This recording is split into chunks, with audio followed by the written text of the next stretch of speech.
Hello friends. তো আমার আজকের এই যে ভিডিওটা, এটা হচ্ছে আমার যে লাস্ট ভিডিওটা ছিল, যে একটা সুইং ট্রেডের জন্য আপনারা কিভাবে চার্টিং স্ক্যানারের সাহায্যে স্টক সিলেকশন করবেন। রেঞ্জ হচ্ছে 5 থেকে 6 মাস বা উম, তার থেকে কম, এরকম রেঞ্জের জন্য আপনারা কিভাবে সুইং ট্রেডের জন্য স্টক সিলেকশন করবেন চার্টিং স্ক্যানারে। এটা আমি এর আগের ভিডিওটা এটা আপলোড করেছি। এই ভিডিওটা হচ্ছে তার ফলো আপ। তো অবশ্যই আগের ভিডিওটা থেকে যদি আপনি কনফার্ম হতে চান, তো এই ভিডিওটা যতক্ষণ দেখবেন একটু মন দিয়ে দেখতে হবে। আমি আপনাদেরকে জাস্ট 1 বছরের লাস্ট 1 ইয়ারের ব্যাক টেস্ট রেজাল্ট আপনাদেরকে দেখাবো। দেখুন এখানে যে এক্সেল ফাইল একটা দেওয়া আছে, এটা কিন্তু গুগল শিটের পেজ। এটা হচ্ছে লাইভ যে স্টকের প্রাইস সেটা ডিটেক্ট করে। তো এই যে কালারগুলো আলাদা করা আছে দেখছেন, এগুলো হচ্ছে যে কোন মাসে স্টকগুলোকে রেকমেন্ড করেছে, এবং সব স্টক কিন্তু নেওয়া যাবে না, অবশ্যই তার ফান্ডামেন্টাল অ্যানালাইসিস করে নিতে হবে। এবার যদি আপনি 10 সেকেন্ডে, ধরুন আপনি ফান্ডামেন্টাল অ্যানালাইসিস জানেন না, আপনি যদি 10 সেকেন্ডের মধ্যে ফান্ডামেন্টাল অ্যানালাইসিস করতে চান বা শিখতে চান, তাহলে অবশ্যই আমার এই ভিডিওতে কমেন্ট করবেন ফান্ডামেন্টাল অ্যানালাইসিস নামে। তাহলে আমি আপনাদেরকে শিখিয়ে দেবো 10 সেকেন্ডে, কোনো কিছু না নলেজ সত্ত্বেও, কোনো নলেজ নেওয়ার দরকার নেই তা সত্ত্বেও আপনি কিভাবে ফান্ডামেন্টাল স্কোর 100-র মধ্যে কত হতে পারে সেটা চেক করতে পারেন। সেইটা আপনারা যদি কমেন্ট করেন, তাহলে আমি আপনাদেরকে তার জন্য ভিডিও দিয়ে দেবো। ঠিক আছে? তো সেইগুলো যতগুলো আমার এই স্ক্যানারে ভিডিও, এগুলো স্টকগুলো রেকমেন্ডেশন এসছে, তার মধ্যে ফান্ডামেন্টালস ভালো সেইগুলো আমি এখানে অ্যাড করেছি।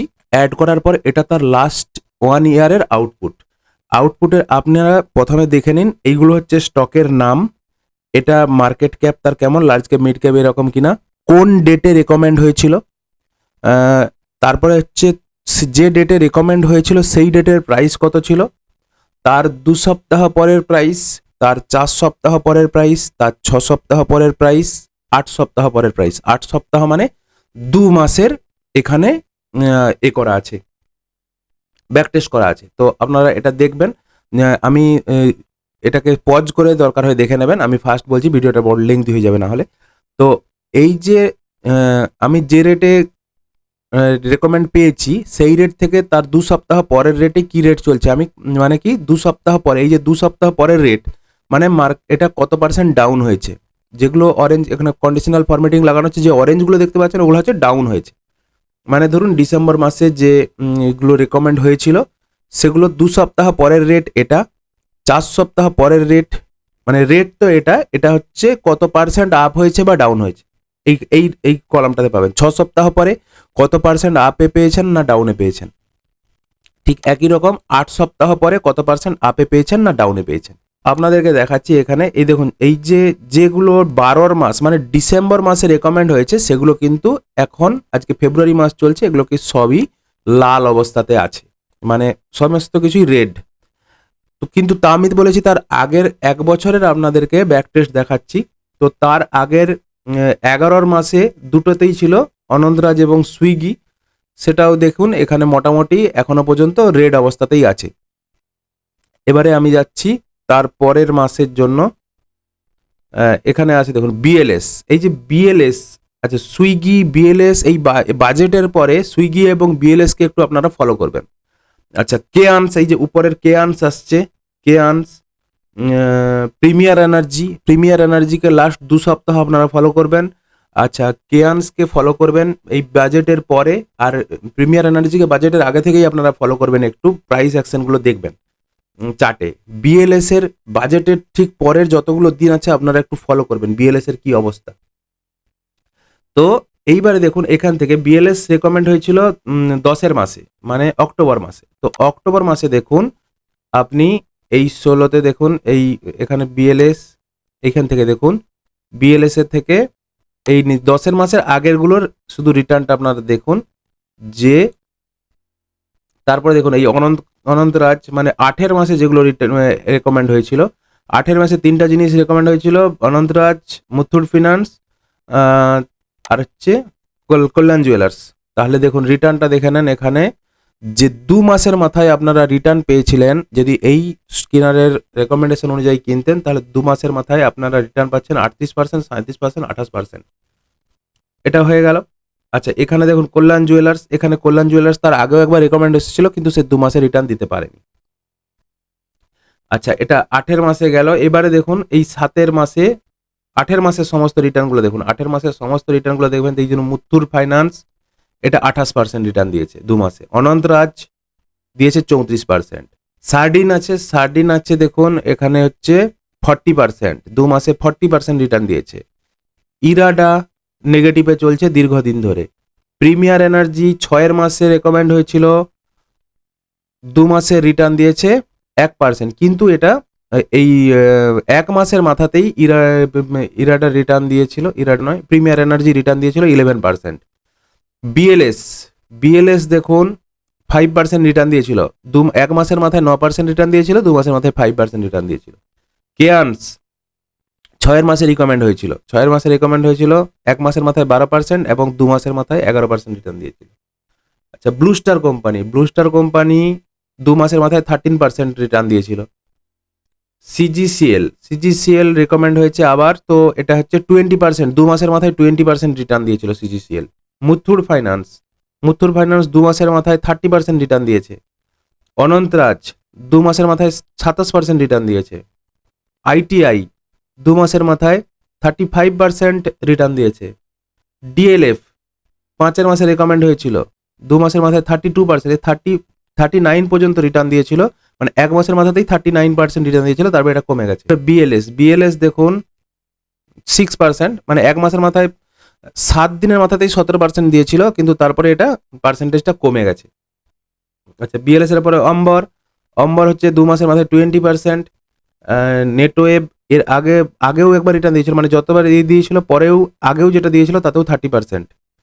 আচ্ছা, টোবোটেক দিয়েছে 24%, এটা হচ্ছে 4 মাসে রিটার্ন দিয়েছে, মানে সাজেশনটা হয়েছিল। কোফোর্জ 4 মাসে সাজেশন দিয়েছিল 41%। টোবোটেক এর আগেও একবার সাজেশন দিয়েছিল, তখন থেকে ধরলে 24%। কোফোর্জ আবার দিয়েছে এখানে 41%। মুথুট ফিনান্স এর আগেও যখন সাজেশন দিয়েছিল তখন থেকে হয়েছে 22%। টোবোটেক 22%, কোফোর্জ 41%। পারসিস্টেন্ট সিস্টেম দেখুন এখানে দিয়েছে 26%। আচ্ছা, তার আগে 4 মাসের গুলো দেখুন। 4 মাসে ছিল হিন্দুস্তান কপার দিয়েছিল 28%, অনন্তরাজ দিয়েছে 31%, জিভিটিডি দিয়েছে 73%। এইটা দেখুন, এই যে জিভিটিডি দিয়েছে 73% রিটার্ন 2 মাসের মাথাতে, ঠিক আছে। ন্যাশনাল অ্যালুমিনিয়াম রেকমেন্ড হয়েছিল, 31% রিটার্ন দিয়েছিল। কোফোর্জ দিয়েছিল 25 সালে 4 মাসে দিয়েছিল, কোফোর্জও রিটার্ন দিয়েছিল 41%। তাহলে এখান থেকে আপনারা সমস্তগুলো দেখুন, এই যে পারসিস্টেন্ট, মুথুট, হিন্দুস্তান কপার, অনন্তরাজ, জিভিটিডি, নেটওয়েভ, যতবার ধরে এরা, আপনারা শুধু এই রিটার্নের 4 মাসের রিটার্নের লাইনটা দেখুন, যেটা ডিপ, মানে 30%-এর উপরে রিটার্ন, যেটা হচ্ছে আমি কালার করে রেখেছি অলরেডি আপনাদের জন্য। যেগুলো বেশি কালার, মানে বেশি গ্রিন, সেটা হচ্ছে 30%-এর উপরে রিটার্ন। যেটা কম গ্রিন সেটা হচ্ছে 20%-এর উপরে রিটার্ন, 20 নয় সরি, 10%-এর উপরে রিটার্ন কম গ্রিন যেটা। আর যেটা হোয়াইট আছে সেটা 10%-এর মধ্যে। হোয়াইট যেগুলো, তার মানে এই হোয়াইটগুলোও কিন্তু গ্রিন, এগুলোও হচ্ছে পজিটিভ। তো এই যে আমি যে আলটিমেট, আপনারা যদি এটা দেখেন, আমি দরকার হয় এক্সেল ফাইলটাকেও আমি আপনাদের হচ্ছে অ্যাটাচ করে দিচ্ছি আপনার ভিডিওর সাথে। অবশ্যই আপনারা এই ফাইলটা দেখতে পারেন, যে এটা হচ্ছে লাস্ট 2025-এর আমার যে স্ক্যানার, সে তার 2025-এর তাতে কিন্তু এই জিনিসগুলো এখনো রেড আছে। এই যে 12 মাসে যেগুলো হয়েছে রেড আছে। এটা মূলত এই ভেনেজুয়েলা, গ্রিনল্যান্ড, ইরাক এফেক্ট, এখনো পর্যন্ত এগুলো গ্রিন হয়নি। তবে আমি খুবই আশাবাদী, যেহেতু আমি ফান্ডামেন্টালস দেখে ভালো স্টক নিয়েছি কম দামে, সুতরাং আমি কনফিডেন্ট, এবং এটা সামনের 1 মাসের মধ্যে আমি আশা করি রিটার্ন পেয়ে যাবো, এবং তখন আপনাদেরকে আমি আবার এর রিটার্নটা শো করব। তো আলটিমেট যদি আমার এই যে রিটার্নগুলো যেটা দেখালাম, আমার যে ভিডিওটা, এর আগের ভিডিও, এটা বোঝার জন্য অবশ্যই এর আগের ভিডিওটা দেখতে হবে, যে এই স্টকগুলো আমি কোথা থেকে পাচ্ছি। এটা হচ্ছে আমার একটা চার্টিং স্ক্রিনার তৈরি করেছি, সেই স্ক্রিনারটাতে যে স্টকগুলো রেকমেন্ডেশন হয়েছে মাসে মাসে, সেই স্টকগুলোর উপরে 2 মাস যদি স্টকটাকে রাখা হতো তাহলে তার রিটার্ন এটা হচ্ছে 1 সপ্তাহ 2 সপ্তাহ পরে রিটার্ন, 4 সপ্তাহ মানে 1 মাসের রিটার্ন, এটা 6 সপ্তাহ মানে 1.5 মাসের রিটার্ন, 8 সপ্তাহ মানে 2 মাসের রিটার্ন। সেই 2 মাসের রিটার্নগুলো আমি এখানে আপনাদেরকে দেখিয়েছি। যেটা দেখতে পাচ্ছেন যে আগে যেগুলো কেনা হয়েছে মানে ধরুন 4 মাসে, 5 মাসে, 6 মাসে, এইগুলোতে কোনো রেড নেই। মানে বুঝতে পারছেন, মানে একটু লং টার্ম, একটু টাইম দিলে এই স্টকগুলোকে এগুলো 100% আপনাকে রিটার্ন দেবে, যেহেতু এগুলো ভালো স্টক। তো স্ক্রিনারটা সেভাবেই বানানো আছে, ভালো স্টক কিন্তু কম দামে কিনতে হবে। ঠিক আছে? তো যদি আপনাদের এটা ভিডিওটা ভালো লেগে থাকে অবশ্যই কমেন্ট করবেন, এবং যদি স্ক্রিনার দরকার হয় সেটার জন্য কমেন্ট করবেন।